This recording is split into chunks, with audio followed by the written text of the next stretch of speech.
Great numbers introduced today. We had a wonderful speech in front of great people in Detroit, mostly in the car business, and we're setting records in manufacturing. It's going very well. I think people appreciated what I had to say in terms of the numbers. So we're very happy about that. I'm going back to the White House now. We're going to look at the whole situation that's going on in Iran. Really bad stuff. And Minnesota's going to have to take care of itself for a little while. We have tremendous theft and fraud going on in that state because you have an incompetent governor, grossly incompetent governor, and a corrupt governor. But we'll straighten that out. But Iran is on my mind when I see the kind of death that is happening over there, we think. So we're going to get some accurate numbers. I'll have it in about 20 minutes. We'll get some accurate numbers as to what's happening with regard to the killing. The killing looks like it's significant, but we don't know yet for certain. I'll know within 20 minutes. So, and we'll act accordingly. How can you ensure that U.S. airstrikes, if it comes to that, will have the result of protecting the protesters? Well, you never know, do you? You never know. Do you think it's... So far, my track record's been excellent, but you never know. Do you think it's going to be something kinetic like that, or more like cyber? Or well, I can't tell you that. I know exactly what it would be. We have to make a decision. Sir, but I can't be, obviously, I can't be telling you. Timeline? Yeah, timeline. Sir, Jamie Dimon said today that it's not a great idea to be chipping away at the Fed's independence. Do you think Jamie Dimon's wrong about that? Yeah, I think it's fine what I'm doing. We have a bad Fed person. He was extended by Biden.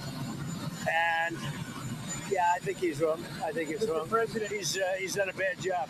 We should have lower rates. Jamie Dimon probably wants higher rates. Maybe he makes more money that way. Mr. President, Jamie Dimon also was talking about the 10% credit card. The House Speaker said that it could have negative side effects if it was imposed through Congress. Are you concerned about that? Have you talked about? No, I'm not. I think that people that are paying 28% interest should be protected. We're talking about for a one-year period, but when you have a bank, whether it's Jamie Dimon or anybody else, charging people 28, 32%, 30%, 31%, one case 35%. No, I'll help those people. That's all right. It's a 1 year, 10%. Let the people have a break. Mr. President, you said that you're going to be cutting off funding for sanctuary cities on February 1st. That's right. What kind of funding? You'll see. It'll be significant. Mr. President, on healthcare, is there something that you can do with insurance companies to bring down premiums like you're doing with credit cards? I'm going to meet with the insurance companies, but I want the money to go directly to the people. It's very simple. into a healthcare savings account, but directly to the people, so the people can buy their own healthcare. On Thursday will be the 6-year anniversary of you signing the Phase 1 trade deal with China, the signature on it. Would that deal open Chinese markets to U.S. goods? It protected intellectual property. Can we get back to that? Yeah, we can. We're doing very well with China. I have a great relationship with President Xi, as you obviously know. We're doing really well. We're making a lot of money with China. Can you open their markets to U.S. goods? I think so, yeah. I think it's going to happen. Iran says that it will retaliate in the instance of U.S. strikes against U.S. assets in the Middle East. What do you say to U.S. service members about why it's worth the risk to intervene in Iran? Yeah, Iran said that the last time I blew them up with the nuclear capability, which they don't have any longer. So Iran said that the last time. They better behave. The Intel stock is really high after you invested. Are you going to invest more in Intel? I like it. So, well, I don't know about Intel, but I'll invest more in other things. What other companies? As you know, Intel came to see me. They needed help. And I said, I'll help you, but I want 10% of your company to go to the United States of America. And we made, because of that deal, tens of billions of dollars. Put the stock went very up and very high, and we made tens of billions of dollars. They walked away and they gave us a lot of money, but they did a great deal for themselves because their stock has gone up. As soon as we went in, Apple went in, NVIDIA went in, a lot of smart people went in, they followed us. So yeah, we're doing that. We've done other of those deals. In Alaska, we did a deal where we got a big piece of a company where we were helping them to get a road. We're the only ones that could have done it. And we said, we want something out of the company for the United States of America, okay? So I believe in that. We have some other ones that we're looking at. I believe in that. If it's up to us, if they can't do it without us, and then I say, well, we'll do it. If you were a private guy, you'd say, what do we get for doing it? Now, I don't want anything for myself. I want our country to be rich as hell. But with Intel, we made billions and billions of dollars, right? So, Mr. President, on Iran, do you have a message for the leaders currently of Iran?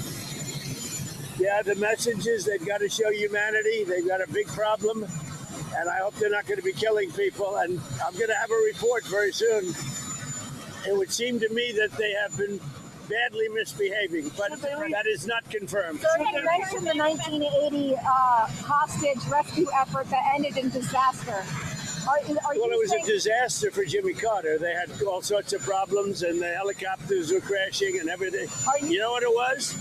The exact opposite of Venezuela. Do you agree with that? Do you agree? As a reporter, who are you with? Who are you with? I'm with the Financial Times, sir. Oh, good. What's a nice paper? So are you committing not to sending U.S. troops into Iran? Why would I tell you that? Why would I? Mr. President, I don't talk about military strategy with a reporter, you know? Even though I do like the Financial Times. Are you consulting with our allies regarding Iran? What are they telling you, and why do you think the Iranian? Well, I'm not going to tell you what they're telling me. Why do you think the Iranian leadership continues to defy you, Mr. President? You think they are? Well, it's only been a couple of days. They continue to kill protesters. Well, they said that about Venezuela, too, you know? It's only been a couple of days. They haven't defied me. They haven't done anything as far as we're concerned. But it looks like they're killing a lot of people, but it has not been confirmed. I'll know very soon. Greenland, sir, the premier of Greenland said today, we prefer to stay with Denmark. Do you see that as the final Who said word? that? The premier of Greenland. Well, that's their problem. That's their problem. I disagree with them. I don't know who he is. Don't know anything about him. But that's going to be a big problem for him. Do you want to see democracy in Iran? Ideally, you'd like to see it. But what we want to see is we don't want to see people killed. And we want to see a little bit of freedom for these people. These people have been living in hell for a long time. You know, that used to be a hell of a country. I have friends that used to invest in Iran. And they did well with their investments. It was a great place. The people were great. Even the leadership was good. And now it's living in hell. Thank you very much, everyone. Thank you, Mr. President.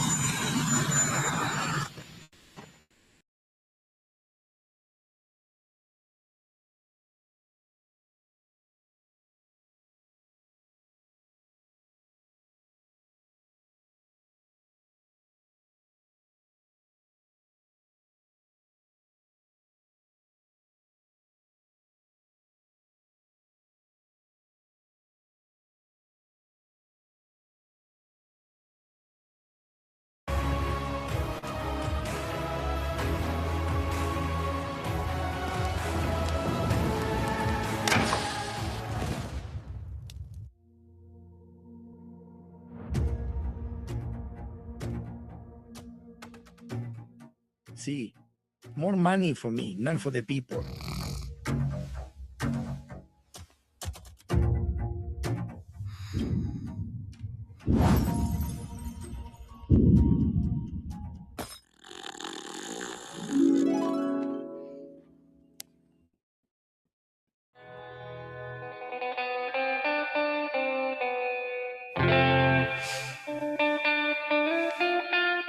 Trumpo, you gonna lose. Not in your wildest dreams.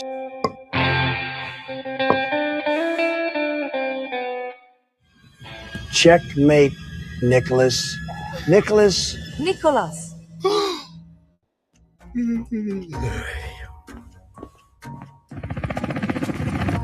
Mierda. Los Americanos. Celia, go see who's at the door. What? Now? Probably your sister. There are helicopters, Nicholas?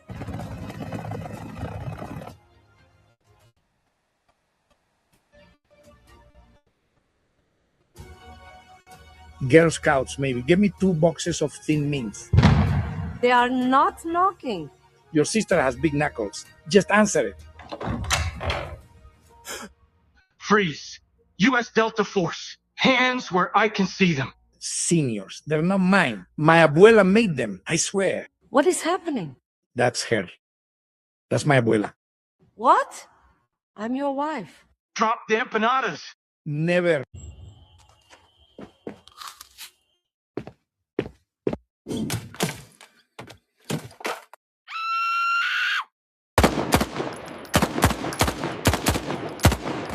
What the heck, man? Why did you shoot my empanadas? Those empanadas could have been armed.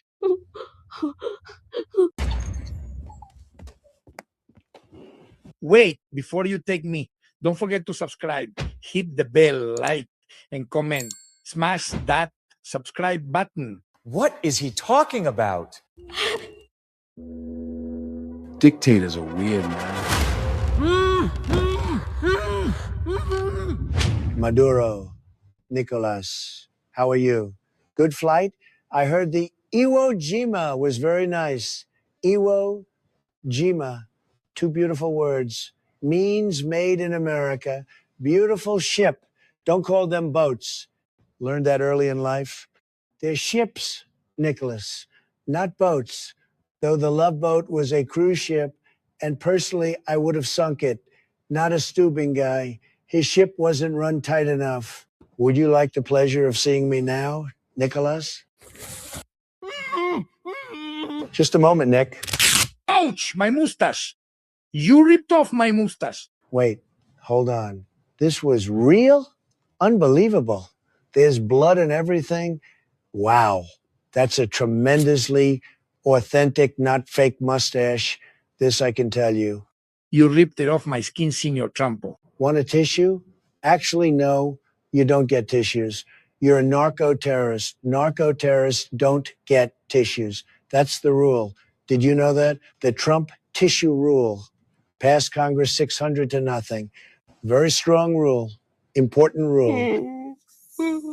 Okay, here, I'll give you this fake mustache your abuela gave me. What a mess you are. This is kidnapping. I am a prisoner of war. You cannot do this. I am the president of Venezuela. Were the president.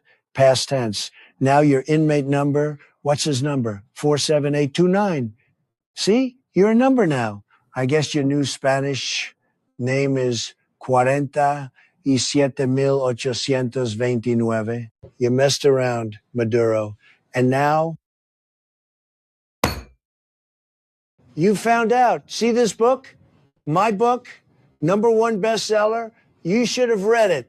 Chapter 7, Don't Traffic Cocaine. Beef, right? So good. Anyway, let's talk business. Venezuela, you ruined it. Completely destroyed a beautiful country. But I'm going to fix it because that's what I do. I'm a builder, like Bob. Yellow hat, friends like Muck the dump truck. You cannot just take my country, Trumpo.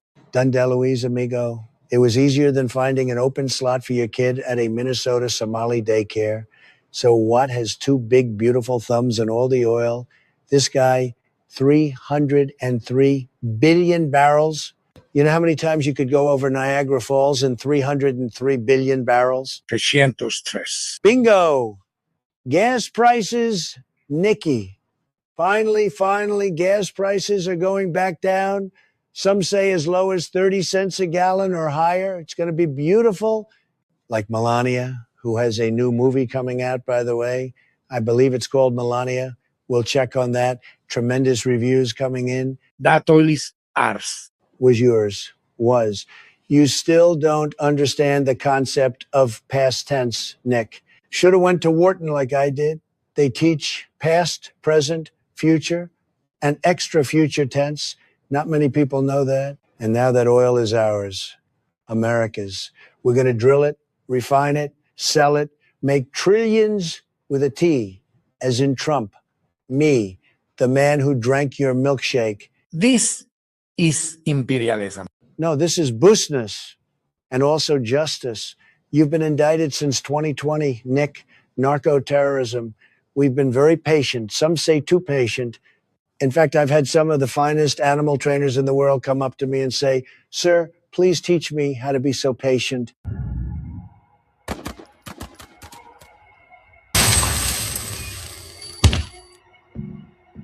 The helicopters, the empanadas, they're shooting the beef again. Relax, Nicholas. That was just someone knocking. Probably the janitor. Very normal. Janitors love to knock. Great people. Remember Schneider from One Day at a Time? More of a handyman, actually. Anyway, you're safe now. Well, not safe. You're going to prison. Hope you're like Diddy as a cellmate. You two will get along just fine. Believe me. I can't stop hearing the machine guns. We'll get you therapy. I'll call my friend, Dr. Phil, a great guy. Used to be very heavy, lost it all. Might be a nice common ground for you two to start at. Mr. President, the oil fields are secured. Full control. PDVSA is cooperating completely. Beautiful. See, Maduro, already happening. Marco here, my Secretary of State, fantastic guy, very smart. Not so good at the drinking water on live TV. He's been waiting years for this moment. Sir, our polling shows 94% of Venezuelans support the U.S. intervention. Lies, fake polls, propaganda. 94%. Nikki, that's basically everybody. I believe that's also my latest approval rating. We'll check on that. Nicolas, let me be very clear. You are not the president of Venezuela. You never were the legitimate president. You are the head of Cartel de los Sols, a narco-terror organization that took a country. That's over now. You will pay for this. History will judge. History's going to love this. Nick, Trump stopped the drugs. Trump got cheap gas. Trump freed Venezuela. Trump gave out free beef empanadas to all military families. I'm going to look great. You, not so much. Mr. President, media is asking for more details on the operation. They want specifics. Pete, Defense Secretary, handsome as hell. Look at that jawline, Nick. We could have sliced open your panic room with that jawline. Tell him it was flawless, Pete. What happens to me now? Please, Señor Trump. Prison, Nick. The big house. The Stony Lonesome. The Iron Bar Cafe. Long time. You're going to be in there till you're like 90. 90. I'm only 62. Then you've got 28 years to think about your choices.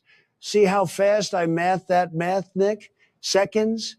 There are levels to this game. In Venezuela, my country? Liberated. I love that word. Such a beautiful word. Liberated. The people are free now. Free from you. Free from drugs. Free from corruption. We're going to make Venezuela great again. MVGA. Rolls off the tongue. Working on the hats. Can I at least have one empanada? Just one, por favor. No. This is not over, Señor Trump. One day. Actually, Nicholas, it's the opposite of not over. It's over. Very over. Guards, take him to MDC, Brooklyn, cell block D.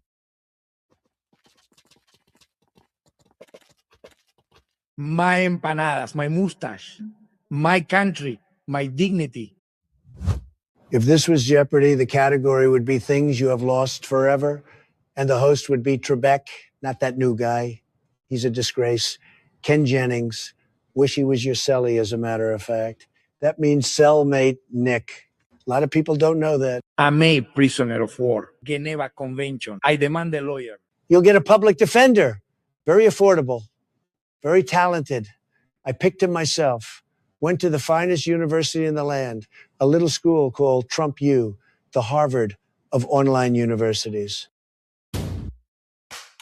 Sir, that went very well. Beyond very well. In fact, it was closer to too well. Captured a dictator, got his oil, got his empanadas. That's called a hat trick, Marco, hockey term. Wayne Gretzky. Had dinner with him last week. He said, sir, if you pull this off, I think you should take my nickname, the Great One. I said, cart before the horse there, Wayne. Now pass me the poutine. The Venezuelan opposition is requesting a meeting. Maria Corina Machado wants to thank you personally. Tell her I'll call her. She won the Nobel Peace Prize, right? Very impressive. The Nobel. It's the Cadillac of peace prizes. And Delcy Rodriguez, sir. She'll cooperate. They always cooperate. I'm very persuasive. You know that phrase about the carrot and stick? I just carry a stick because vegetables are for losers. So to the other dictators out there watching, Kim Jong-un, Xi Jinping, whoever else, this is what happens when you mess with the United States of America. We come get you in the middle of the night with 150 helicopters. Your generals will betray you and will eat your empanadas. All of them.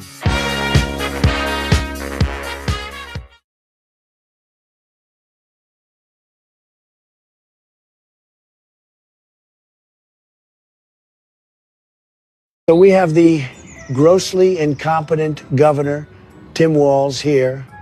I call him Tampon Tim, but I think maybe it should be Traitor Tim from now on. Before we begin, I want to acknowledge that we are standing on stolen land and that our whiteness is a problem that we need to recognize. Tim, your state's got a lot of problems, okay? You're losing billions of dollars, billions, because you're a very stupid person. Nobody cares about your land acknowledgments. How could you let this happen? Where is all the money going? Billions of dollars, you say. I like the sound of that. Could I maybe get in on that?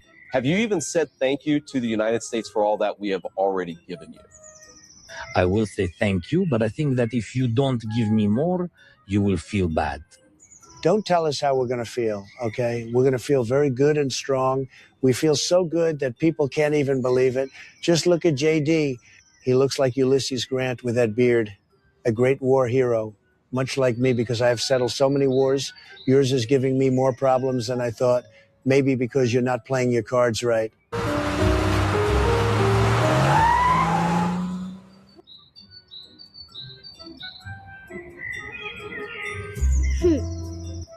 Look, Tim, I did it. They let me borrow the school bus. You know how much I love a yellow school bus? The wheels on the bus go round and round. What are you doing, Kamala? You're going to ruin my beautiful golf course, driving around like a lunatic. And is that the school bus from that so-called daycare with no children? I don't know what you all are talking about. That Leering Center is a legitimate daycare. I graduated from there. I heard it's temporarily closed until forever, and there is no kids allowed. Well, we had kids at one time, but Doug kept taking all the nannies. That's true. Doug does love him some nannies. Hey, man. One time Doug kissed my wife. That was really weird. Oh, Joe, it was way more than one time. Joe, we're not talking about your horrible marriage, okay? We're talking about how Traitor Tim here let the Somali community in his state steal billions from Americans. Pointing out that the Somalians are fraudsters makes you a racist. I'm not talking to you, Ilhan, because you are a piece of garbage. So, Joe, tell that piece of garbage, Ilhan, that it's not racist to point out that people are doing crime, okay? You would have to be a fool not to notice, which is exactly what she is, with a face like a dog. Okay, Trumpy? Hey, Ilky, he says you're a dog-faced trash bag. Also, your men's room is out of tampons. I couldn't find them anywhere, and I desperately need one. What the hell do you do with all these tampons, Tim? It's ridiculous. How did you ever get elected as governor of a state? Well, I told people that they could burn down our cities once a year, and I wouldn't send them to jail. And I told the large Somali communities that I would pay them billions of dollars. Unbelievable, Kamala. Was this really the best you Democrats had for a vice presidential pick? Well, I thought if we got through, we could just sweep all his crimes under the rug, just like we did with Hunter's. And all the other candidates were gay. And I don't think America is ready for a black woman and a gay man to be in the White House. Kamala, we already had that with the Obamas, okay? Tim, you really should go to jail. This level of stupidity is criminal. You really may be retarded. I cannot believe you used the R word like that. People know that he is retarded now because of you. Tim, tell that piece of garbage to go home to her brother, who also happens to be her husband, by the way. It's disgusting. They both should be thrown out of the country, frankly. And we're going to get to the bottom of this. We're going to get all the files and figure out where all the money is going. Oh, we already have our best person handling that situation.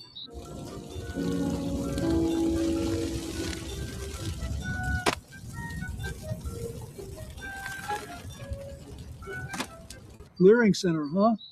Yeah, I've definitely been there. I'm actually there right now, if you know what I mean, Mama La. Bill, just try and control yourself, would you? What do you think, JD? Well, sir, I think Tim looks a lot like a frog. Is it because I like to eat insects? You're a really strange person. No, it's because you jump around like a weirdo and your face looks like a frog or maybe a toad. Have you considered growing a beard? It's done wonders for my face. I don't have enough testosterone to grow a beard. All the hormones I take really mess that up. Plus, my wife likes to be the one with the facial hair. Let me tell you what I think. It doesn't matter what you think, Ilhan. You married your brother. Whatever you think is gross and inbred, just like you. Hey, everybody. I found a pinata hanging in the tree.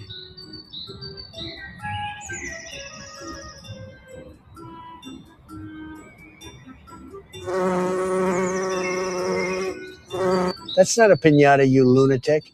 That's a beehive.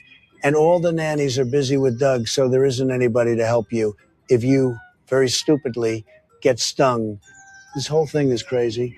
Kamala's husband has got all the nannies from the daycares. Ilhan is probably trying to figure out which relative to marry next. Crooked Hillary is doing what she does best, destroying files. Joe is smashing beehives. Bill is leering at Kamala. And Tampon Tim and his bearded wife have conned billions out of the American taxpayers. It's unbelievable. Come on, Tim. We have to go get that cash out of the walls before the feds get there.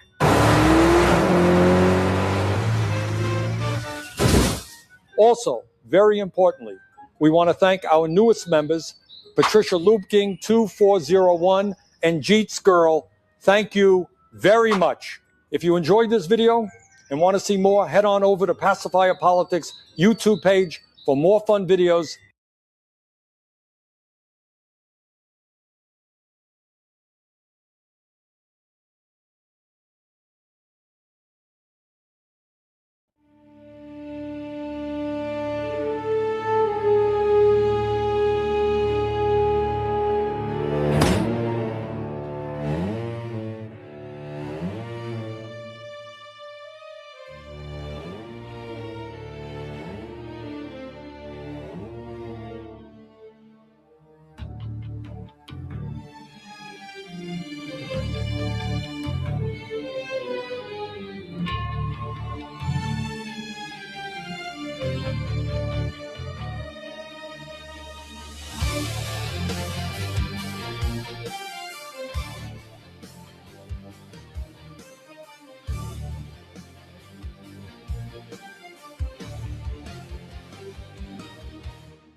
Secret codes and shadow trails, bullets fly but never graze, losing hands and femme fatales disappear in the city's maze. Dangerous whispers in the dark, but I never die. Catch the heat, leave a mark, but I never die. It's how I survive. I just never die. Jet planes roaring across the sky, gadgets hidden in disguise, spies with secrets lead to lies. Can I ever really ever trust my own eyes? Dangerous whispers in the dark, but I never die. Catch the heat, leave a mark, but I never die. It's how I survive. I just never die.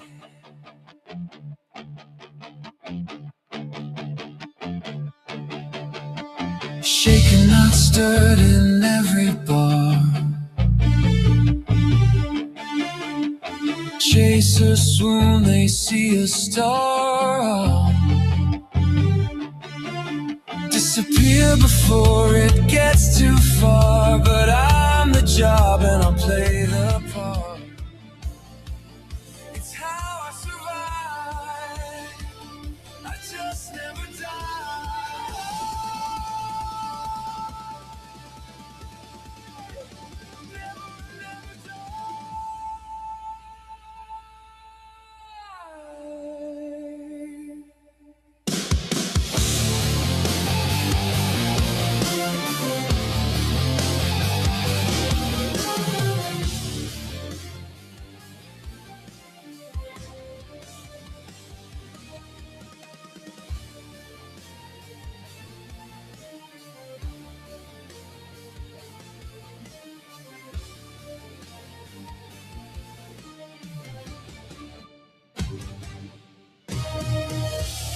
Dangerous whispers in the dark, but I never die. Catch the heat, leave a mark, but I never die. It's how I survive. I just never die.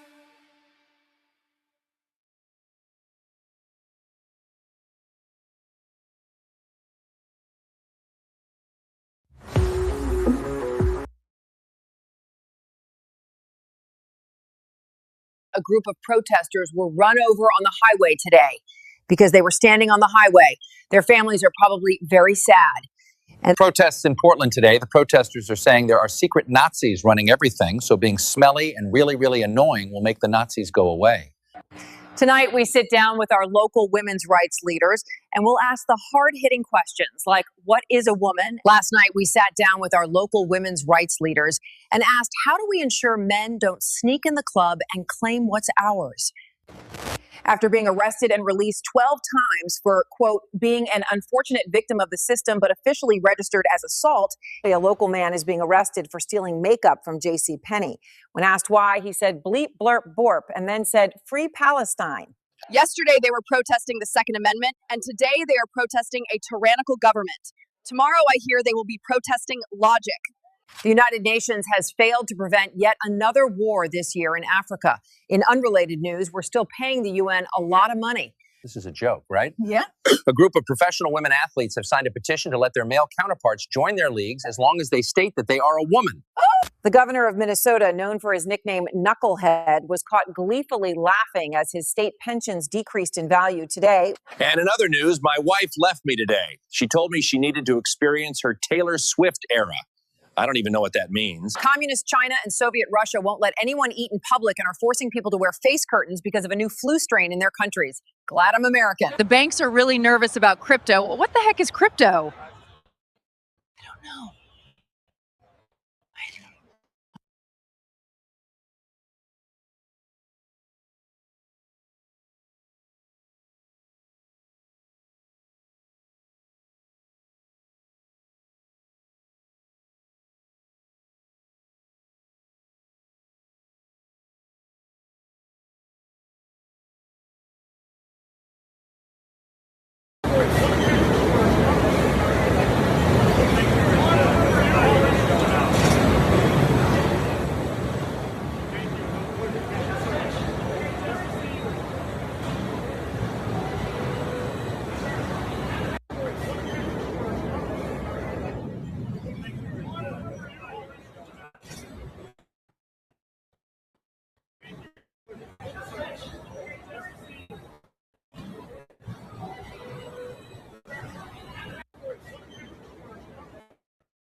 form a more perfect union.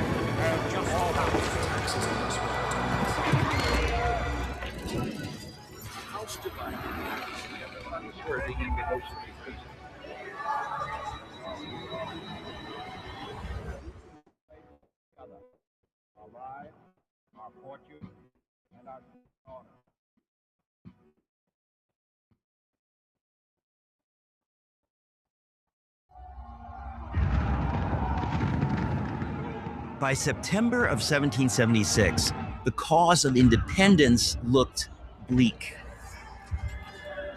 Though Washington had miraculously escaped the British after the Battle of Long Island, the defeat of the American army had been a humiliating rout.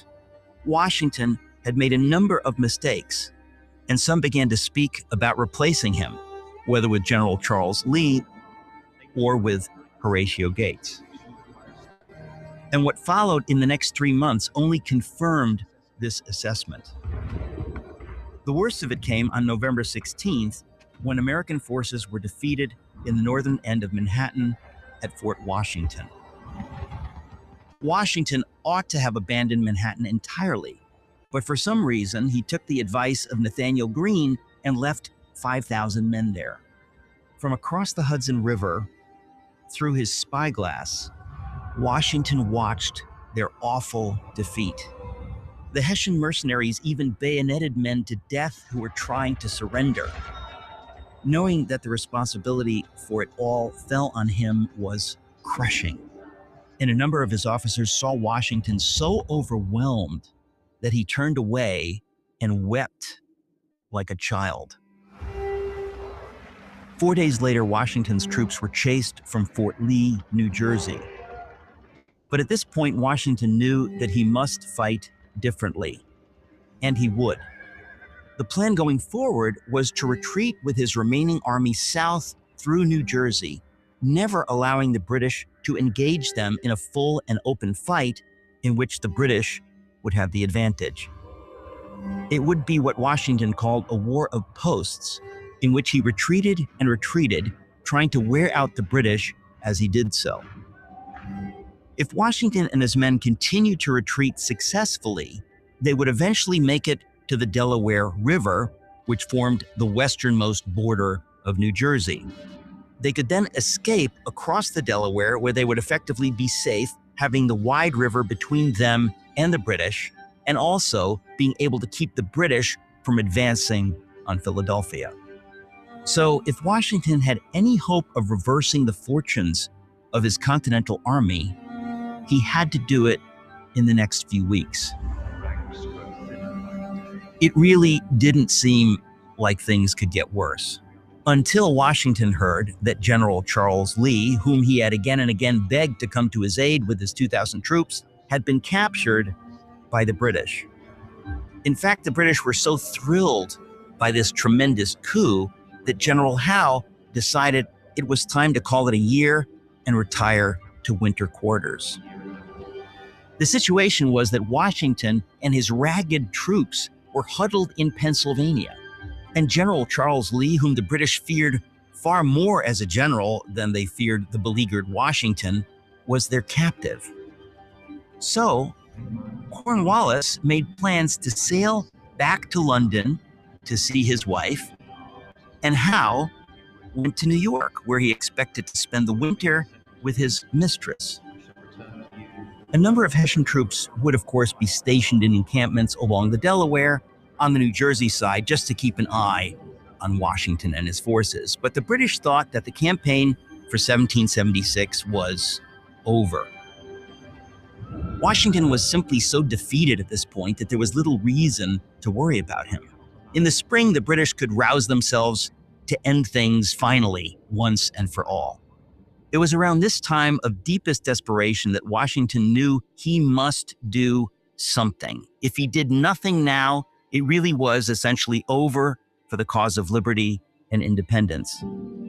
On December 31st, most of his men, having come to the end of their enlistment, would go home. But what could Washington do?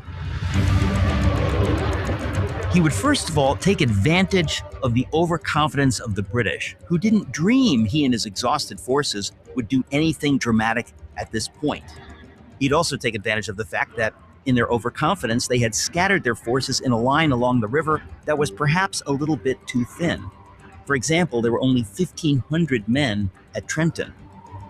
Over the past weeks, Thomas Paine, who was with Washington's army, began to write another essay.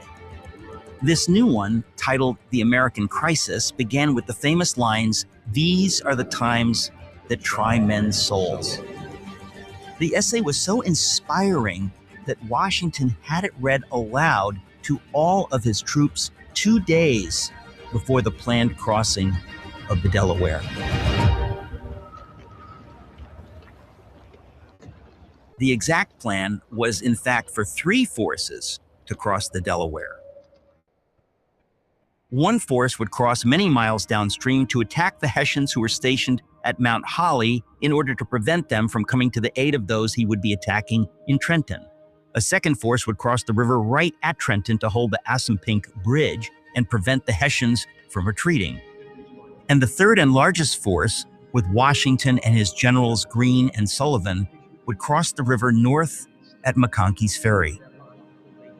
The plan was to be across by midnight and then to march the 9 miles to Trenton, where they would attack the Hessians at daybreak. When they arrived at the river, wet and cold, they saw that it was higher than usual and choked all the way across by huge and jagged floes of ice. Washington's full force was not assembled on the other side until 4 a.m., 4 hours past schedule, meaning that with 9 miles to march, they would not get to Trenton until well after daylight, destroying the vital element of surprise. The snowstorm continued as they marched, and it was so cold that 2 men froze to death en route. It was nearly 8 a.m. by the time they finally arrived at Trenton.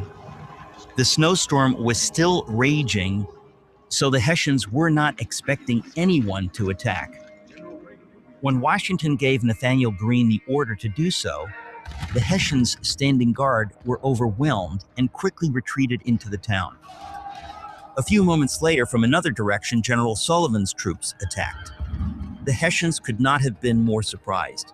The idea that Washington would, with all these men, have crossed the Delaware on Christmas night in a snowstorm and marched through the snowstorm 9 miles to Trenton was simply inconceivable.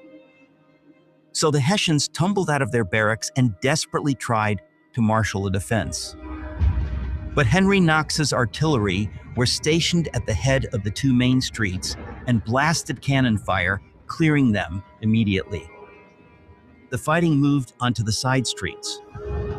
Eventually, the Hessians desperately retreated to an apple orchard, but were finally surrounded. Only an hour had passed, and it was all over. In the end, the Hessians counted 112 casualties, 22 killed and 90 wounded. On the American side, only 4 were wounded and not a single life was lost in battle. And the Americans had captured nearly 1,000 Hessian prisoners. It was an astonishing victory. The news spread quickly. Those who had counted Washington out and who had counted the cause of liberty out realized that his bold stroke, successfully executed despite monumental obstacles, had changed the momentum of the war as dramatically as possible. Once more, the British knew that what they so assuredly believed was essentially finished was far from over. And of course, when it finally would be over, 7 years in the unimaginable future, they would have lost the war and the colonies both.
diet, support you, and our sacred honor.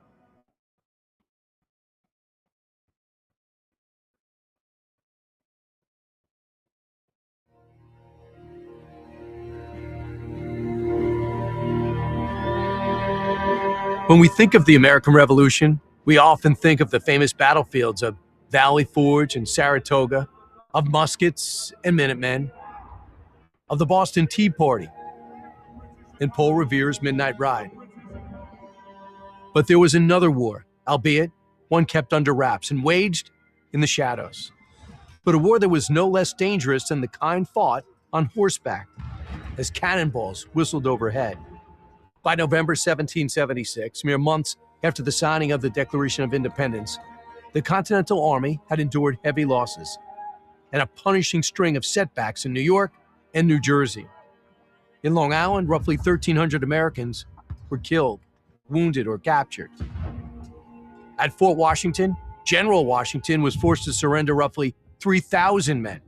In the 5 major battles between August and November of 1776, the Continental Army was reduced to fewer than 5,000 men inside a candlelit tent along the New York Harbor. Following the catastrophic defeat at the Battle of Long Island, General Washington confronted a grim reality. Surrounded, outnumbered, and outmaneuvered, he asked his officers for the unthinkable. Do we have any other options? Silence followed. They all knew the truth. Only a miracle could save them.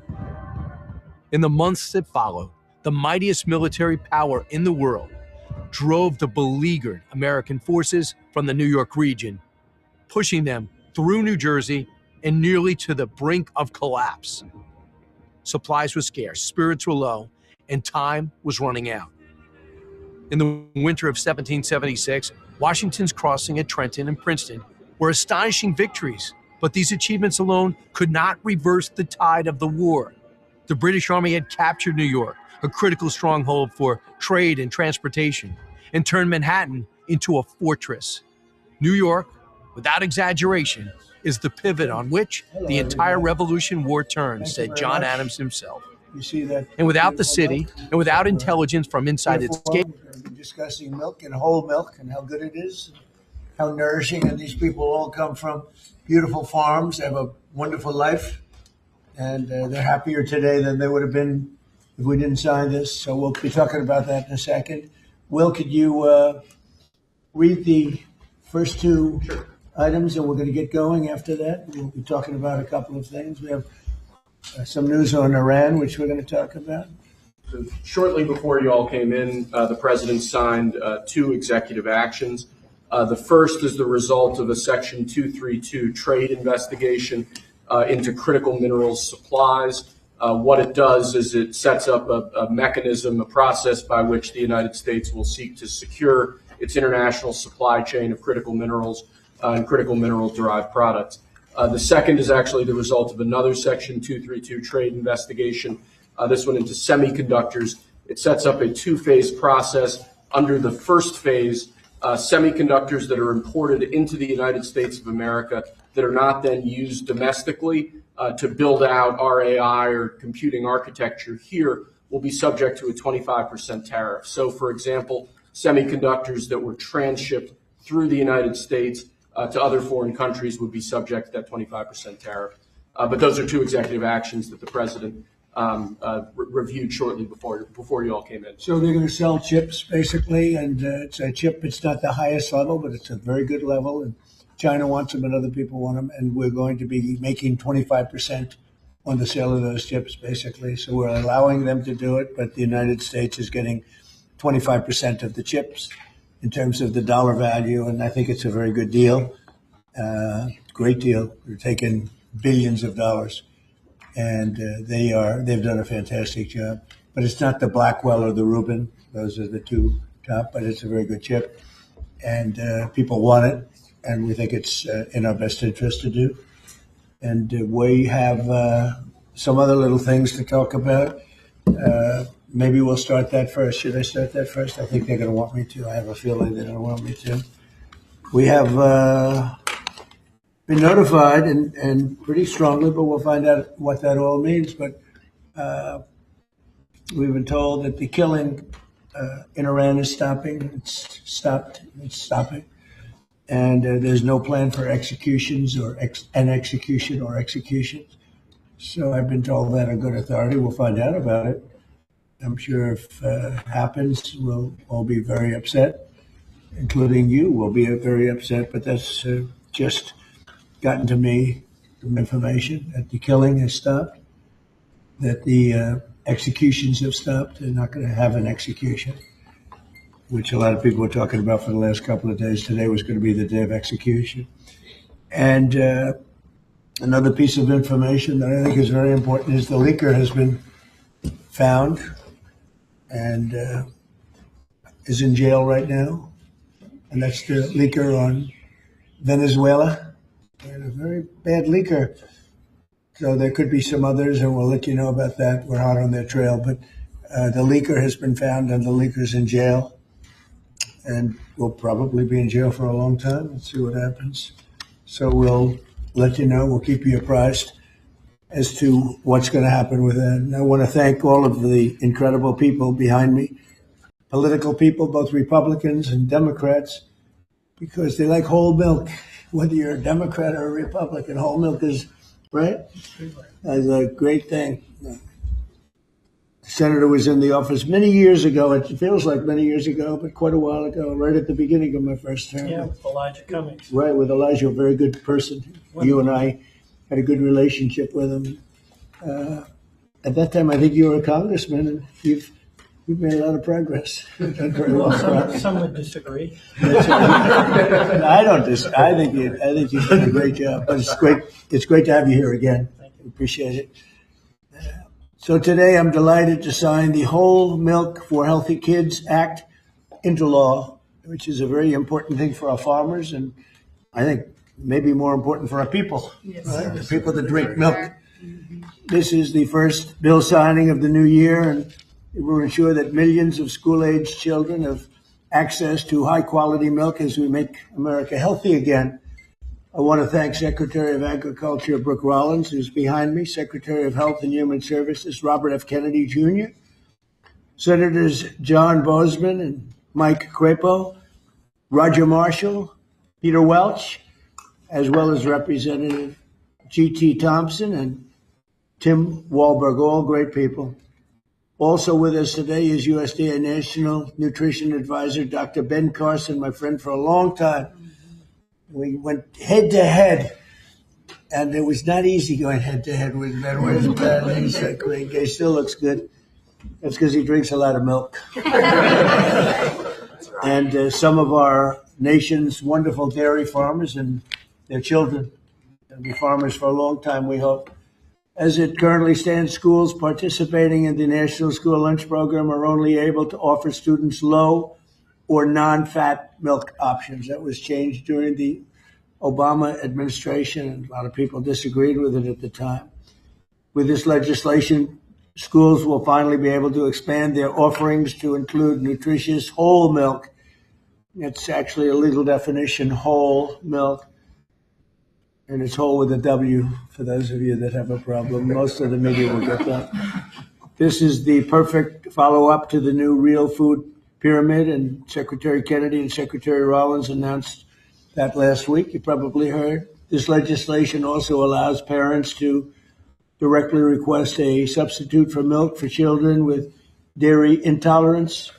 Previously, parents were required to submit a written statement from a doctor, but we're eliminating that rather ridiculous policy, allowing parents to choose what is best for their child, which is a big move. Hard to believe that that would be a big thing, but it is. And of course, these changes will be major victories for the American dairy farmers, who we love and who voted for me in great numbers, I will say. I think I got every one of them. In December, I also signed the Secure Rural Schools Reauthorization Act. And I'm proud to say that these two pieces of legislation will give school-age children across the country the resources and support that they need, not just to succeed, but really to thrive in life and later on in life. So I want to ask Secretary Rollins to say a few things, and then I'd like to ask Secretary Kennedy and Dr. Carson on also like to hear from these great political leaders, senators, congressmen, if they'd like to say something. I'd be honored. So, Brooke, do you want to start? Yes, sir. Thank you. And what a joy and an honor it is to be here. I feel like I have the best job in the world with representing all of these farmers. And Mr. President, not in our lifetime, has been a president who loves and supports our farmers more, and certainly the dairy farmers. I want to thank all of our farmers here today, sir. Most of them are 5th and 6th generation. They represent states from all across our country, and bringing the children to and seeing what the next generation of dairy farmers looks like. The amazing thing is some of these farmers back here from Butler, Pennsylvania, he milks Where? Butler, Pennsylvania. I love Butler. Yeah, they love you. They love you. But he milks about 40 to 60 cows. And then we have Jamie from Wisconsin, who milks about 5,000 cows. So they represent all across the spectrum. Wow. And what this means. And I think it's important to note that in the last year, your support for these American farmers, for rural America, the One Big Beautiful bill was the largest investment in rural America in history. I think that's important to note. The trade, and I see my friend Jameson Greer over there and Howard Letnick on this end, we've opened up more than 24 different markets. Milk exports, dairy exports are up 23% just in the last year. And when you think about the ag deficit that happened under Joe Biden and the 4 years, we went from a surplus of agriculture products when we left the first time to a $50 billion deficit when we came back. Yep. So these are massive, massive wins for America. And I think it's important to note that. I also want to note, and you said it as well, that over a decade ago, Michelle Obama in this very room made an announcement on a short-sighted campaign to ditch the whole milk in schools, and that's what we're working to fix today. Last week, Bobby Kennedy and Ben Carson and Dr. Oz and the whole crew, sir, announced the Dietary Guidelines for Americans 2025 to 2030, which also reintroduced full-fat dairy into a healthy diet. And today, by signing this bill, Senator Marshall and Congressman Thompson and both all the wonderful men to the right who worked so hard on this, Peter Welsh, it is a bipartisan issue, and understanding where we are in this country and how important the health of certainly our children are is so important. USDA is posting today the guidance. So we're signing the bill, and USDA, we're moving at Trump time, is posting today the new rulemaking that is necessary to get whole milk back into school lunches. So that's a really, really big deal. So how long will that take? It should just take a few weeks, and then the milk starts moving in. So it's a big announcement, sir, for our schools and our children. And I know Secretary Kennedy will talk a little bit about the health issues, so I won't do that. I'll skip over that. You mentioned, and the last thing I'll say, I know we're here to sign the bill on whole milk, but Senator Crapo's work and our wonderful friend Doug LaMalfa, who we lost way too soon, Right. Their work on securing Rural Schools Reauthorization Act, how important that too is for rural America. 700 eligible rural counties across the nation are now guaranteed funds for schools and roads and infrastructure. So, sir, you say it all the time. Those are your people. They voted for you and with us and saw your vision from the beginning. This is who we're here to support today, in addition to the whole milk for healthy schools, which will help all children. Just remember, eat real food and drink whole milk. What a joy again it is to be here, and I especially want to thank all of our incredible farmers for what you do. So, sir, with that, I'll turn it over to Secretary Kennedy. And just before you do that, how are we doing with food prices, bringing them down? Yes, sir. Well, I'm glad you asked, because I brought a chart, and it just happened to be right behind me. So speaking of milk is actually way down, and I know we're here to talk about that today. Obviously, 44%. That's right, sir. 44% down. Milk, 44% down. Eggs is way down. Milk is way down. This is just since we took office, sir. Fresh whole chicken down 2%, cheese down, tomatoes down, butter down. Of course, eggs are way down. Potatoes down almost 3%, fresh fruits down almost 3%. But this is just the beginning. And as we continue to bring the cost of farming down, bring the cost of inputs down, open up the markets, support our farmers, we'll see even more affordability moving forward. And eggs are down 31%, so that's really something. Where's Bobby?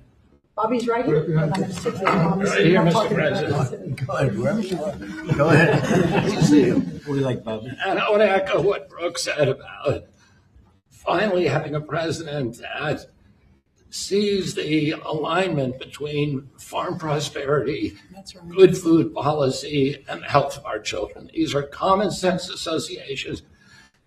Democrats have been talking about them for eons. Republicans have been talking about them. We finally have a president that is implementing these policies and getting real food to our children. Today, President Trump signs the Whole Milk for Healthy Kids Act of 2025, a long overdue correction to the school nutrition policy that puts children's health first.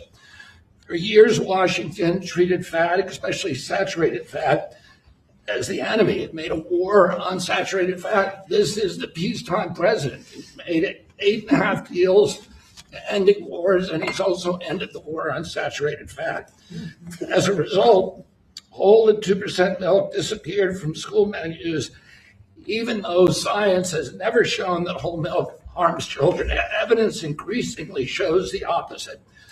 The panoply of nutrients in whole milk is critical to brain development and physical development in our children.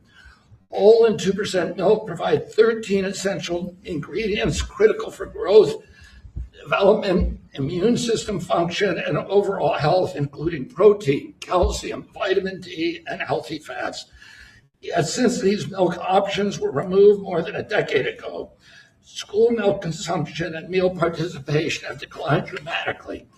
Today, between 68% and 94% of school-age boys and girls fail to meet recommended dairy intake, according to federal guidelines.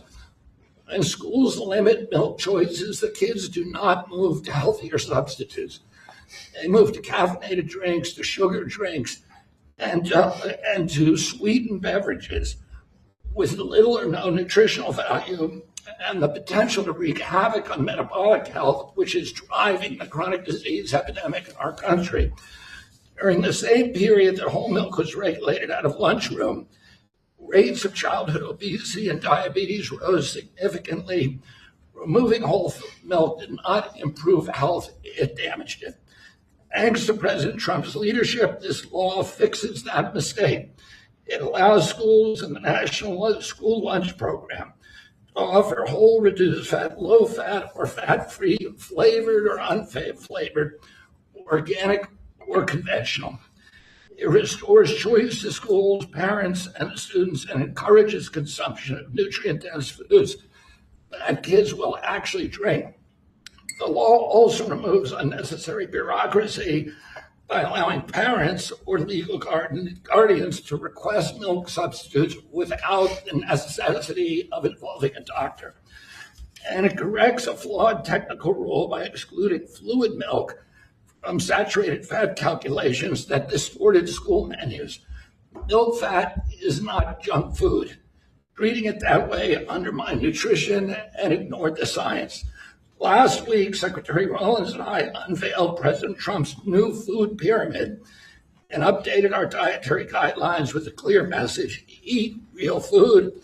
This law puts that principle into action. As Secretary of Health and Human Services, I support this reform because it aligns federal policy with evidence-based nutrition, not ideology or dogma. Healthy kids need real food. They need real protein. They need healthy fats, and they need policies grounded in reality and science. I want to thank President Trump again for his vision, for signing this bill, for continuing to put children's health first. This is exactly the kind of practical change that will make America healthy again. Thank you. Thank you. Thank you, Bobby. We have some milk here. It's been sitting here for 5 days, so it's from the original bottle, and I brought it so the press can have some. You can swig it all out of it. Remember the old days when we were kids, everybody shared a bottle? Today we tend not to do that, but if you'd like to, if you trust the person that you're drinking after, it's right here. It's yours, okay? It's semi-fresh, 5-6 days old.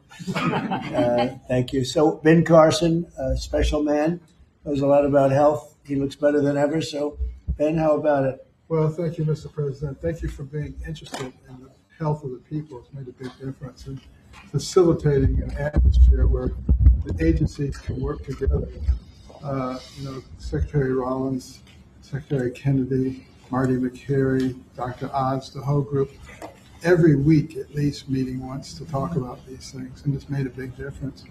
And I want to thank the dairy farmers. I know you guys have been in the doghouse for a little while. You're out of the doghouse today. Yes, sir.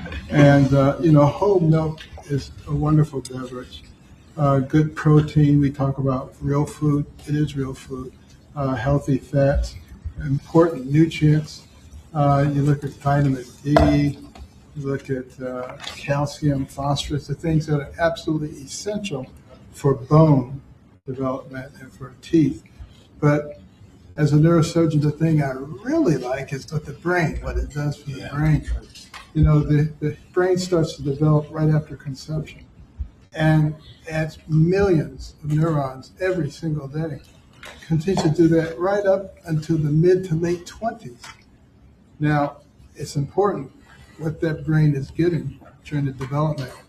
Is it getting soda or is it getting milk? So milk would help your cognitive ability. Absolutely. You can tell who's been Taking drinking cognitive tests. I've taken a lot of them. I've aced every one of them because I drink milk.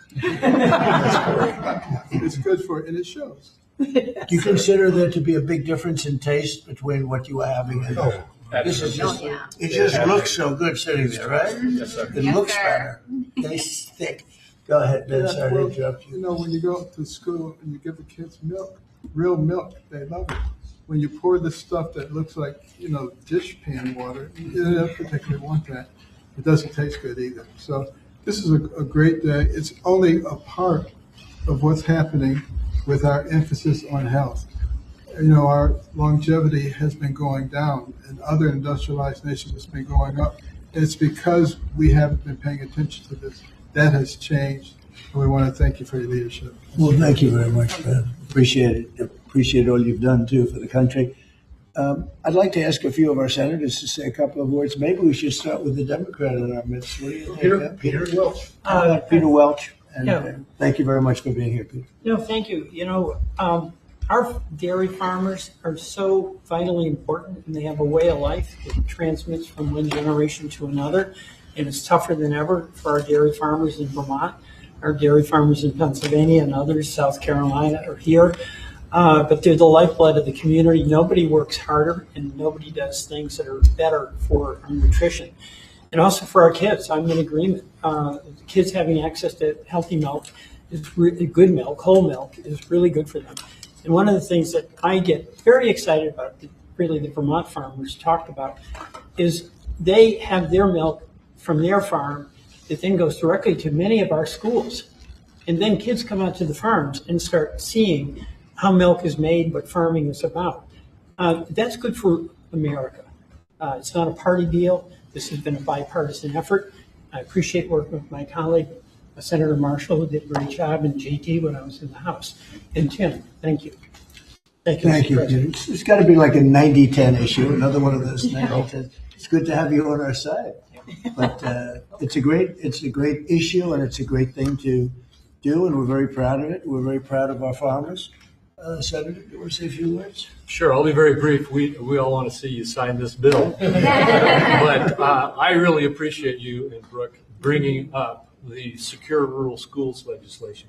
This is critical legislation to our rural communities across this country, and we have to fight every couple of years to get it extended just a couple of years. And this extension we got this year went back to pick up a few years that we missed, and is going to expire again at the end of the next year. And Mr. President and Secretary, I'm going to encourage us to get back in here to sign a Secure Rural Schools bill that is permanent. I want to set a goal, or hope that you'll set a goal with me to get that done. Thank you. Thank you very much. Anybody? Mr. President? Yeah, Mr. President, thank you so much for having us here. On behalf of Kansas dairy farmers, thank you. Milk is the most wholesome, nutritious drink known to humankind. Not only is it full of essential nutrients, it's full of healthy fats as well as protein. As Dr. Carson pointed out, those healthy fats are what helps that brain develop and help you absorb the fat-soluble vitamins. The protein is why you drink milk and you're not hungry again in 30 minutes. And I have to point out that under the previous couple administrations ago, thanks to them, we have a whole generation of young adults who have osteopenia and osteoporosis because they never drank milk for an entire generation. So getting milk back in the schools is going to give us healthy bones and healthy minds. It sticks to your ribs, and it tastes great. Thanks for your leadership. Yes, sir, Mr. President. Thank you. Anybody? Politically first, and then we'll go to the farmers. Yeah. Yes, please. Mr. President, thank you so much. I want to ask Dr. Carson if there's an age limit on the cognitive ability. Drinking a whole lot more of this. But thank you so much. Thank you so much. We literally have legislators here that have worked on this for years. This is something that's been very, very difficult. You're able to help us You get would it think over it would have been very easy, actually. Exactly, but you were able to help us get it over the finish. You and your great team, Brooke, all of these people have done such a good job. Not only with this issue, but all that we're doing for the farm community, which is so, so very important. So thank you very, very much. And I know that you're going to continue to support farmers like you have. We do, right from the since beginning. you were elected. Thank you. Thank you very much. Go ahead. Mr. President, G.T. Thompson, Yep. Chairman of the House Agriculture Committee. I have been working on this bill for 15 years, and thank you. That's amazing. Because of your support and your leadership, we were able to get this across the line. It's such a shame that it would be so hard. Common sense was sense. lost, and in the benefits today go to those precious children that we see over there. It goes to our dairy farm families who work so hard 7 days a week. There's no day off for a dairy farmer. And quite frankly, our rural communities who, when the misguided move to take whole milk and 2% milk and flavor out of the schools, we lost a generation, probably 2 generations of milk drinkers. And it devastated those rural communities because you lose the dairy farms, then you lose all the supplies, businesses, and then you lose grocery stores and you lose community pharmacies. Well, that day ends today with your signature. We reverse that trend and we build a robust rural economy. And I'll just close with what will be the theme of my next bumper sticker, whole milk heals. Amen. That's right. Yeah. That's what they say. I think it's probably true. Anybody else? Well, Mr. President, as Chairman of the Education Workforce Committee, this fits, with the kids, with what they can enjoy in school and grow from. Also to have G.T. Thompson sponsor the bill on that committee, and I think I've worked with you for 15 years, but we finally got it done in committee.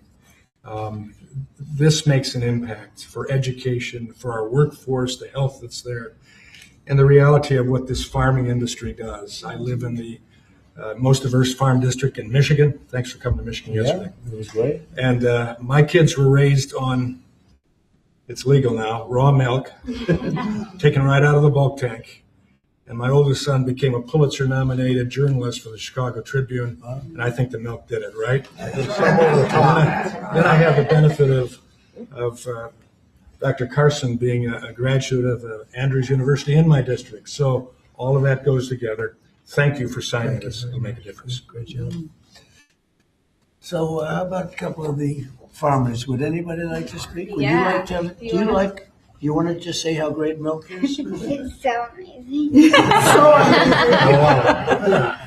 Yes, Mr. President, we want to say thank you for doing this. It's been stated several times how long this took, and so thank you for your support and leadership and finally making this happen. As a mom and a dairy farmer, this isn't just a big win for the dairy farm families across the country, but as it's been said, the millions of school-age kids that depend on school lunches for their nutrition and to fuel their bodies. So thank you. So they've been fighting this for years then, huh? 15 years. Well, have you been fighting it? You're too young to be fighting it. Have you been fighting it for that long? For a while, we've been fighting it. I mean, I think I speak for everybody. It's been a long time coming. So your leadership is it. Well, it's great. I had no idea. It just seems to make sense, right? Hard to believe. When you said 15 years, I said, you have to be kidding. It's government is tough. Government can be very tough. How about you? Would you like to say something? So we are very grateful and thankful that you passed this bill because it is common sense as to what we should be consuming. Right. Whole foods and whole milk.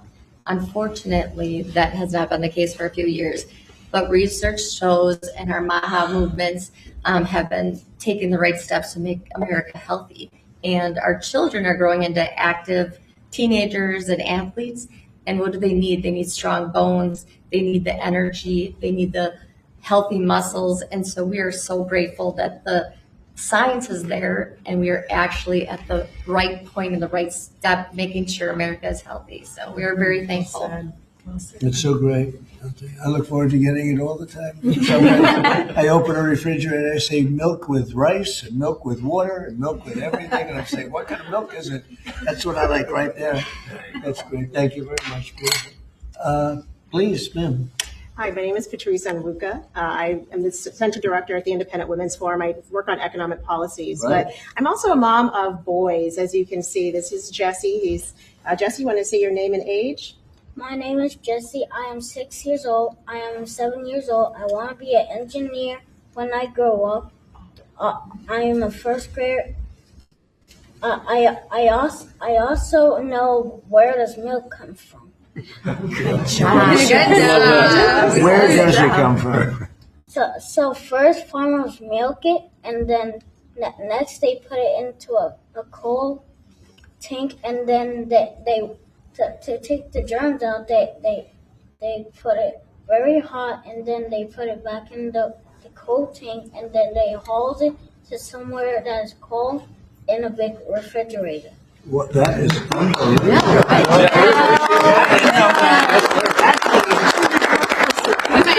I'm going to give him a medal. Everybody, these guys want it. Let me tell you, politicians want it. I'm going to give that to you. Is that okay? Thank you, sir. Thank you. That's and beautiful. This is Daniel, wow. His younger brother. Daniel, how old are you? 5. And what grade are you in? For kindergarten. Kindergarten. And these boys are involved in sports. They go to a public school in the Maryland area, and many of their friends, are drinking, the kind of options that they don't really like. And so it's good that as they get to drink a glass of milk every morning, their friends will be able to drink that at school as well. So thank you very much for what you're doing for public school kids in particular. Beautiful people. Thank you very much. Doing a great job too. Thank you. Please. I'm Amber Schwartz. I'm also with Independent Women, but I'm here with my son, Luke, who is 13 years old. We're in Alexandria, Virginia. Luke needs a lot of protein right now to grow. In fact, his doctor just told us between 60 and 70 grams a week.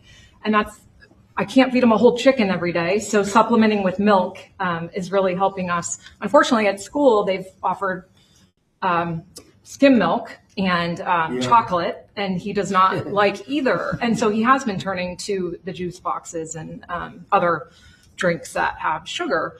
And so thank you for giving him the opportunity, and parents too, to make a choice. That's great. That's really great. How about you? Thank you, Mr. President. I'm Nice, the one. beautiful red hair. I tried to match here, so. Yes. But I'm the aforementioned one from Butler, Pennsylvania. Yes. So you know that place very well, and we still love you. So, but Mr. President, I was thinking last night when I was milking what I was going to say, and I thought, well, this is such a monumental day in agriculture, not just dairy farmers, but for all of agriculture, because this helps me as a producer, helps the processors. It also helps these kids here. So it's good all around, and this is perfect legislation, a great day for America is what this is. Thank you very much. Beautifully said, and we appreciate it. And it is a great place that you come from. I love it. Please. Mr. President, thank you. It's an honor to be here. And, I think this is about choices. This day's been a long time coming. We've been waiting on this for many years. And, it's great that we're able to provide choices now in schools with whole milk.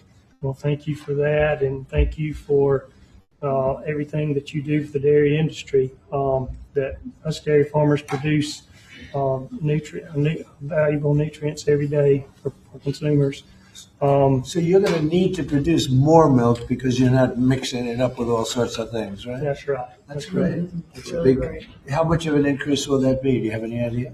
A lot more. A lot more. Absolutely. Absolutely. That's great, boy. That's so good for the industry.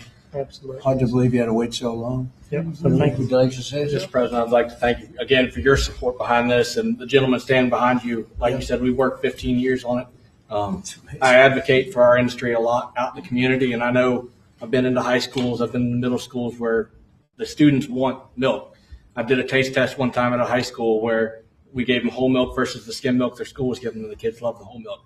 So just your all support behind us your support getting it pushed through. I really appreciate what you've done and what the gentleman behind you were able to do. We support the farmer. Yes, sir. Yes, sir. The farmer knows what's right better than anybody else. Bobby would tell you that. I mean, the farmer, they know what's right. Yes, sir. Especially when it comes to things like this. Sorry it took so long. It was 15 years. I can't believe it. Howard, would you like to say something? What's amazing is that the president has the leadership and common sense to drive the right outcomes. Why should kids not be given the choice to drink whole milk? How is that even possible? So it's amazing to work for you because you just own common sense and you're driving it through our economy, you're driving it through the farmers, got great leadership in Secretary Rollins and Secretary Kennedy, and it's great fun to be here because, I mean, think of today. I mean, how much fun is this? It's just common sense. Come on. Like the Oval Office. Yes, sir. Beautiful. Even the media, they come here, they're here a lot, but it's sort of like you're in the Oval Office. It's the whole ballgame. It all begins and ends and then re-begins here.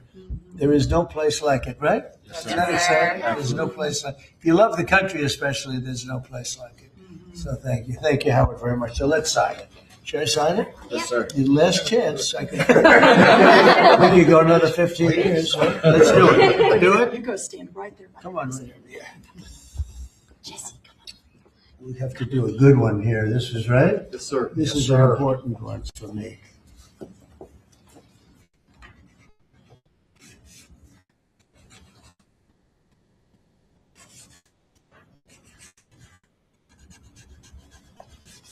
Okay, not bad. Not bad.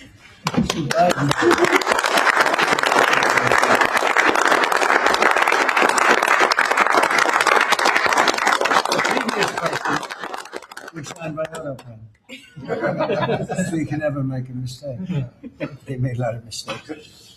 Anyway, here it is. Thank you. Thank you all very much. You have it? Thank you. Gonna Thank drink you. a lot? Thank you. I'm going to start drinking a lot of milk. We appreciate it. Okay, thank you very much. That's great. Here, hold that on for a little while. You'll give it to us later, okay? It's a good job you did. That's great. So, any questions on what we just signed, please? Mr. President, on Iran, Mr. President, Yeah, let's talk about this. I've got one in the milk. Coming from a family, my dad was a dairy engineer from Texas Tech So you're a University. big, strong guy. There it is. Drink lots of whole milk in my day. Would you look at this as being a shift from what the industry kind of went woke with the oat milk and the almond It's milk? going the exact, it's amazing. It's going exactly the opposite direction. Let's talk about the impact of dairy farmers on this whole thing. There are a lot of changes being made in the last year, as you know.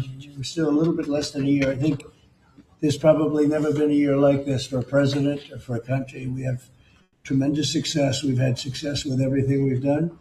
And the economy now is coming back. And here's an example of farmers. They're going to be working harder to produce because it's not going to be watered down by something. And it's great to see it. And if you'd like a zip of that, I'd give it to you. It's actually been here. It's only been here for a few minutes before we started. It's not 5 days. 5 days and open, right? Yeah, it's not. But it's an honor. What we've done in the country in the last year, it's incredible. All of us together. It's incredible. So I appreciate the question. Mr. President, Ron, you said that the killing has stopped. Who told you that the killings have stopped there? And if it's the Iranian regime? We have been informed by very important sources on the other side, and they've said the killing has stopped and the executions won't take place. There was supposed to be a lot of executions today, and that the executions won't take place. And we're going to find out. I mean, I'll find out after this. You'll find out. But we've been told on good authority, and I hope it's true. Who knows, right? Who knows? We've Crazy seen the body world. bags, so how do you trust No, them? you've seen that over the last few days, and they said people were shooting at them with guns, and they were shooting back, and it's one of those things. But they told me that there'll be no executions, and so I hope that's true. Does this mean military action is now off the table against Iran? We're going to watch and see what the process is, but we were given a very good statement by people that are aware of what's going on. Considering military action, is that still a There's threat? no executions. Everyone's talking about a lot of executions were taking place today. We were just told no executions. I hope that's true. That's a big thing. Yes, Becky. The foreign minister of Greenland, she said a while ago in a press conference in an embassy of Denmark that she made very clear in the meeting that happened here in the White House what are their limits. She also said that it was a very respectful meeting. Are those limits going to be respected? Well, we're going to see what happens with Greenland. We need Greenland for national security, so we're going to see what happens. They're going to brief me on the meeting right after this conference. In fact, the sooner I get you out, the faster I'm going to know exactly what happened. But we have a very good relationship with Denmark, as you know. We'll see. But, we're doing the Golden Dome. We're doing a lot of things, and we really need it. If we don't go in, Russia's going to go in, and China's going to go in.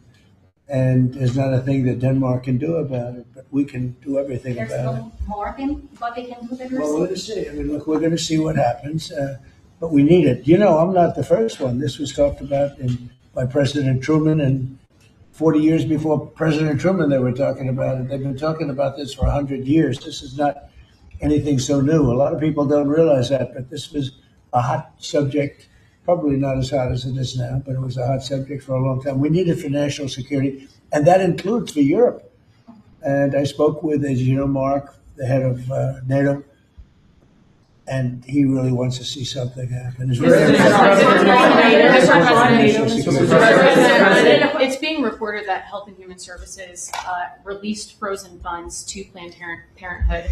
I'm wondering why this happened and why Planned Parenthood is receiving any federal I don't know funds. anything about it. Bobby, do you know anything about it? What was the question? It's being reported that frozen funds were released to Planned Parenthood in December by HHS. I'm wondering why that happened. I have not heard that. I have not heard that. Mr. President, Mr. President. on NATO, right now, it sounds like you are saying that you would potentially acquire Greenland by force. That would be a NATO country. You're United. saying that. Are you saying that? Would you do that? No, by you're force? saying that. Would you I acquire didn't them by say force that. right You're now? telling me that that's what I'm going I to think do. we're- You don't know what I'm going to do. So what are the options? Your then? network Because doesn't know either. The Danish foreign minister said that there are still fundamental differences after the meeting with Rubio and with the vice president. Are you willing to leave the NATO alliance in order to get what you want with Greenland? What are the options right Well, I now? wouldn't be telling you what I'm willing to do, certainly. I'm not going to give up options, but it's very important. Greenland is very important for the national security, including of Denmark. And the problem is not a thing that Denmark can do about it if Russia or China wants to occupy Greenland. But there's everything we can do. You found that out last week with Venezuela. There's everything we can do about things such as that. Not going to happen. We're not, I can't rely on Denmark being able to fend themselves off. They were talking about they put an extra dog, and they were serious about this. They put an extra dog sled there last month. They added a second dog sled. That's not going to do the trick. Denmark fought alongside the United States in both Afghanistan Thank you and for Iraq. telling me that. I appreciate it. But I have a very good relationship they're with an Denmark, ally of and the we'll see how it United all States. works out. I think something will work out. Yeah. Mr. President. On Venezuela, Cabello, the de facto #2 in Venezuela right now, he seemed pretty reluctant to work with the U.S. And obviously he's Us, they just gave us 50 million Cabello, barrels the of oil. #2, the Venezuela security chief. I know the #1. We just had a great conversation today, and she's a terrific person. I mean, she's somebody that we've worked with very well. Marco Rubio is dealing with her. I dealt with her this morning. We had a long call. We discussed a lot of things, and I think we're getting along very well with Venezuela. Yes. You created a new Assistant Attorney General position dedicated to rooting out fraud in the Yeah, United he's States. fantastic. The person is fantastic. Who is it? It's a he. When are you I will gonna tell nominate? you maybe within minutes. I mean, I don't know if it's appropriate to say yet because we're going through a process, but we have chosen a person who's very tough, very smart, very fair. Mr. President, you gave a speech yesterday in Michigan about how you've recalibrated the American economy to work for workers, U.S. auto factories. We've seen core inflation's completely tamed. You lowered the trade deficit to the lowest amount since 2009. American exports are growing, but we're also waiting on the Supreme Court case for tariffs. Given the success that you've had in the first 12 months, what is at stake in this case, It's a sir? little bit like whole milk. I can't believe we even have a case. This was a case started by a very China-centric people, and also anti-American people, frankly, people that don't want us to do well. Tariffs have helped us stop 8 wars. They've helped us get the best trade numbers we've ever had. They've helped us get $18 trillion brought into the country. And maybe above all else, they've given us tremendous national security. Just the threat of tariffs. You saw that just yesterday when I put tariffs on a certain country. We won't talk about that country, but you know who it is, based on the fact that if you do business with that country, you know, it's going to make them, it's going to bring them to the table a lot faster. So we have made hundreds of billions of dollars with tariffs. We have very little inflation. Think of it. Inflation's gone down and productivity, everything has gone up. We've never taken in money like we have. We've never had anywhere near $18 trillion invested in our country. Neither has any other country. It's the biggest number by maybe 5 times. 5 times, not 5%, 5 times. Nobody's ever seen numbers like this. We have plants going up. You know, you mentioned I was in Michigan yesterday. I was at the Ford plant where they make the Ford 150. It's one of the original plants. It was from before World War I. It's a giant plant. That plant was probably going to be closed. And 2 years ago, they were doing very poorly. And now they just announced yesterday that they're going to go 24 hours around the clock. 3 shifts, which they rarely do. That's Ford. And Ford's having the best numbers they've ever had. General Motors having the best numbers they've ever had. Stellantis, which hasn't been here, is now investing billions, tens of billions of dollars on building in the country. We're building auto plants all over the country. We're building AI all over the country. We're leading China by a lot, and a lot of it has to do with tariffs. That would be a very disappointing decision, and especially since the people that are fighting me are people that want China to do well. And we're doing great against China. We're doing great against everybody. We're the hottest country anywhere in the world, as I say often. We're right now the hottest country anywhere in the world. And a year and a half ago, we were a dead country. Thank you very much, everybody.